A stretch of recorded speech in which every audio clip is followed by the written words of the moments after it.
It is the 22nd of September 2024, and I'm ready to get back to working on my airplane after taking about a 5-month break.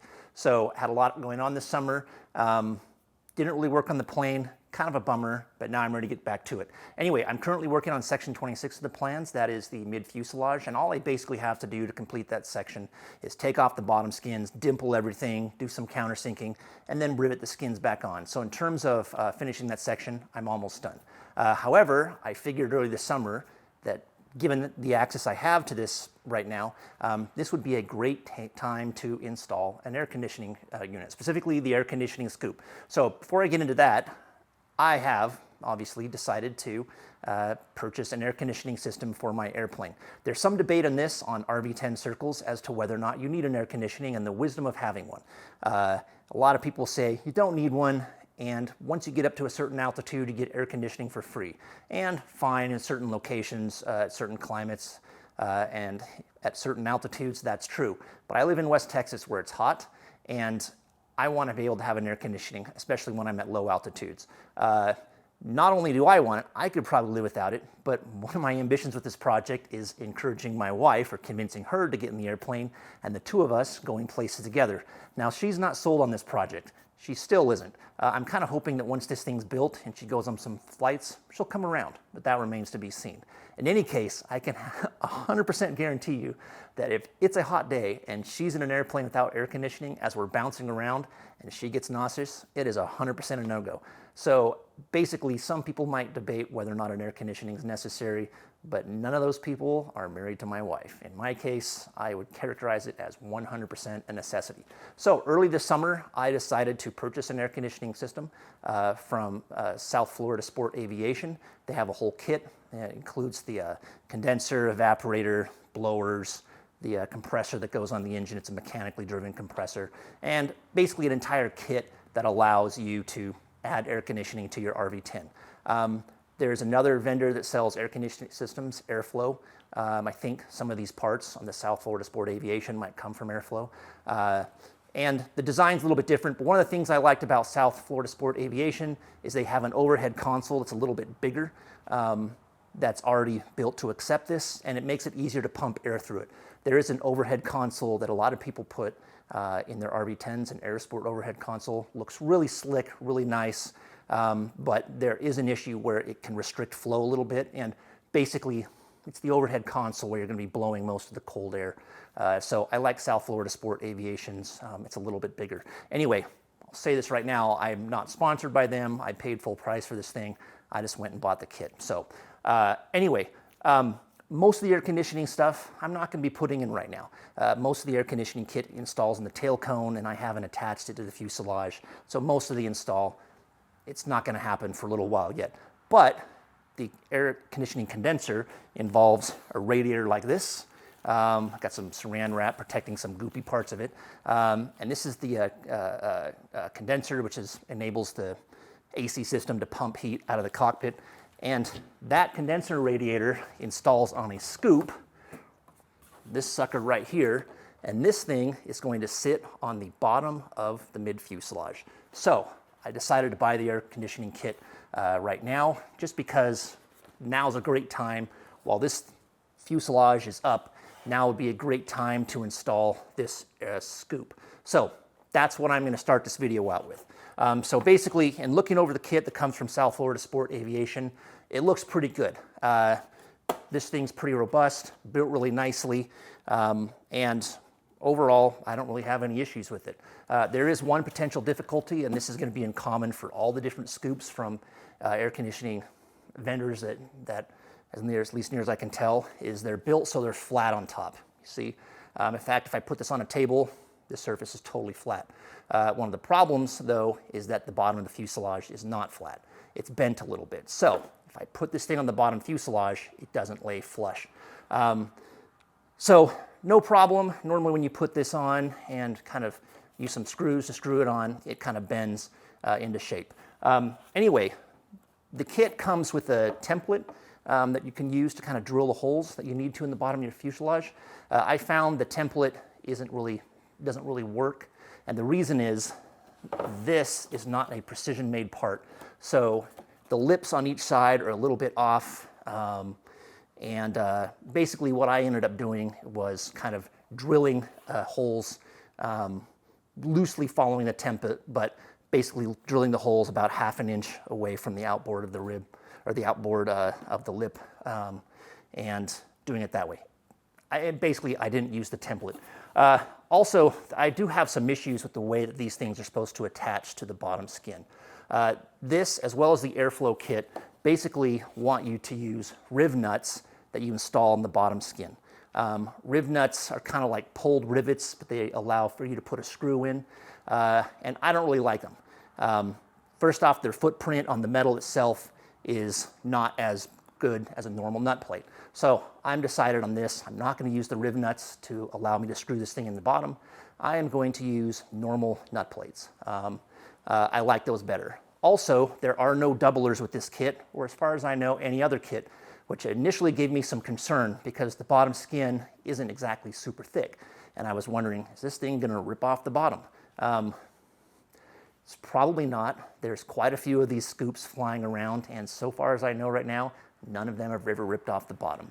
But I decided I want to have more holes than the plan calls for, so I went out and bought some more number 8 screws and things like that, and allowed me to kind of put more of these points at which I can screw the scoop on the bottom. Also, because it takes quite a bit of bending force to kind of bend this thing is pretty stiff. I like the idea of having more screw attach points to kind of distribute that load. So anyway, I'm basically going to be not quite doubling, but putting a lot more screw attach points around this scoop, and using the normal nut plates to screw it in. Anyway, my hope is that it's going to reduce the kind of force per location, both the bending force that's going to naturally want to be there, as well as any other force on this. So it's going to be stuck to the bottom. Again, none of this is probably necessary. There's a lot of people flying these kits, and they seem to be working just fine with the number of nut plates, the install points that the plans call for. Anyway, to put this thing on the bottom, I kind of measured, made sure it was centered, and I basically stuck this on the bottom of the fuselage. I then, started drilling holes in the bottom skin, carefully making sure that I wasn't going into any of the ribs, and just drilled the holes along the side and attached everything. And sure enough, once I kind of put all the clecos in place and locked this thing down, it did bend and conform to the bottom of the airplane with no real problems. So what I'm going to do next is I actually got some packing tape and put it along where this thing's going to be touching the metal surface. And I am going to get some epoxy mixed with flux. It's cotton fiber that strengthens it and also makes it so epoxy doesn't get all runny. I'm going to kind of get some of this stuff, mix it up, and then put it around the edges right here. Then I'm going to re-cleco this thing to the bottom and let that epoxy set. And that will kind of make sure there's a solid surface interfacing all the way around, and also clean up the sides. So anyway, that's what I'm going to do right now, is just mix some of this, mix some of the epoxy up, add some flux to it, put it around the edges, and then just basically cleco this thing on the bottom, and then let it sit for 2 or 3 days or so to make sure the epoxy is fully cured. And then I'm going to take off the bottom skin and dimple everything and then rivet it back on. So anyway, that's what I'm going to do now.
All right, so the scoop is clecoed onto the bottom fuselage.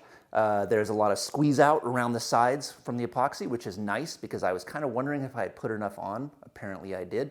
It's conforming to the bottom fuselage rather nicely, and so overall looks like it's going to work. I'm going to leave this on here for about 1 or 2, 3 days, something like that, before I pull it off to make sure the epoxy is fully cured. I'm kind of worried that once I take it off, it's going to kind of want to open back up again and crack. If it does, it's no big deal. Anyway, people on the street often ask me, how do you keep your Clecos from sticking to epoxy? And I always tell them that I just dip them in Vaseline. But like most of the advice I give, I have never actually tried that. And so this time I did. So I'm hoping that these Clecos are going to come off really nicely because I did dip them in Vaseline. If they don't, no big deal. I'll just fly around with some Clecos on the bottom of the airplane. Anyway, I'm going to wait a few days and then pull this thing off. So it's been a few days and I just pulled this thing off the bottom of the fuselage and it came off just fine, no issues. Now there's a lot of epoxy squeeze out along the sides that I've got to clean up. And I'm not sure exactly how I'm going to do that yet because this is the first time I've ever worked with this stuff. Anyway, I'm just going to start hitting it with some permagrit sanding bars that I have. I've got a belt sander, a Dremel tool. There's a lot of stuff I want to clean up, so I'm just going to get after it. Also, the interior of this thing is a little bit rough. And that's probably not going to make a difference one way or the other, but I think I'm going to mix some micro balloons with epoxy, just put it on the inside, let it dry, sand it down so it's a little bit smoother. Anyway, so that's what I'm going to do next, just kind of clean this thing up. Then I'm going to take off the skins, dimple everything, then assemble it all. So I'm going to get after it.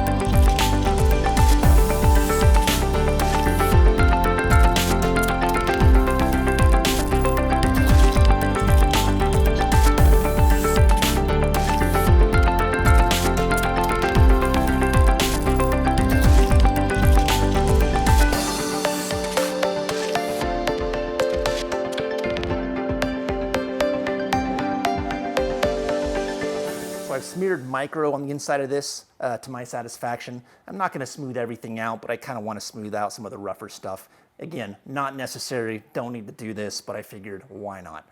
So I'm going to sit, wait for this to dry, and then I'm going to put this back on the bottom fuselage, final drill all the holes, and then go from there.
right, so that's it for section 26. I'm finally finished.